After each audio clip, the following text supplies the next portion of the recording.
காலை 9 மணியிலிருந்து இரவு 12 மணி வரை. ஜூன் 29 ஒரு நாள் மட்டும்.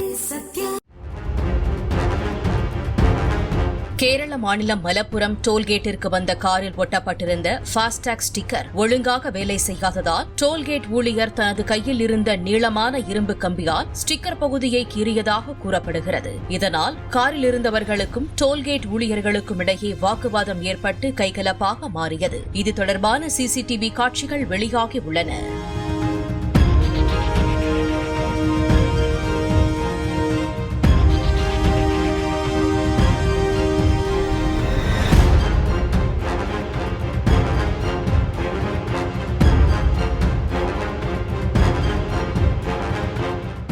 காலை 9 மணியிலிருந்து இரவு 12 மணி வரை. ஜூன் 29 ஒரு நாள் மட்டும்.